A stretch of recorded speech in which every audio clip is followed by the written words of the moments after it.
Mars, जिसे लाल ग्रह भी कहते हैं, हमेशा से इंसानों के लिए एक रहस्यमयी जगह रहा है। सोचो, क्या हम वाकई भविष्य में वहां रह सकते हैं? देखो, मार्स पर एटमॉस्फेयर बहुत पतली है और वहां का टेम्परेचर भी बहुत ठंडा, लगभग 60 डिग्री तक पहुंच जाता है। पानी तो है, लेकिन बर्फ के रूप में। नासा और स्पेस एक्स जैसी एजेंसियां लगातार कोशिश कर रही हैं, मंगल पर जाने के लिए मिशंस भेजे जा रहे हैं, लेकिन वहां रहना इतना आसान नहीं होगा। पहले हमें वहां रहने लायक कॉलोनी बनाने की जरूरत होगी, जहां हम ऑक्सीजन, पानी और खाना उगा सकें। ग्रेविटी भी वहां पृथ्वी से बहुत कम है, तो हमारे शरीर को एडजस्ट करने में दिक्कत हो सकती है।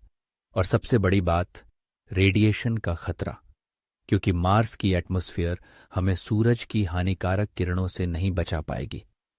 लेकिन साइंटिस्ट्स ये सोच रहे हैं कि शायद हम वहां डोम्स बनाकर रह सकते हैं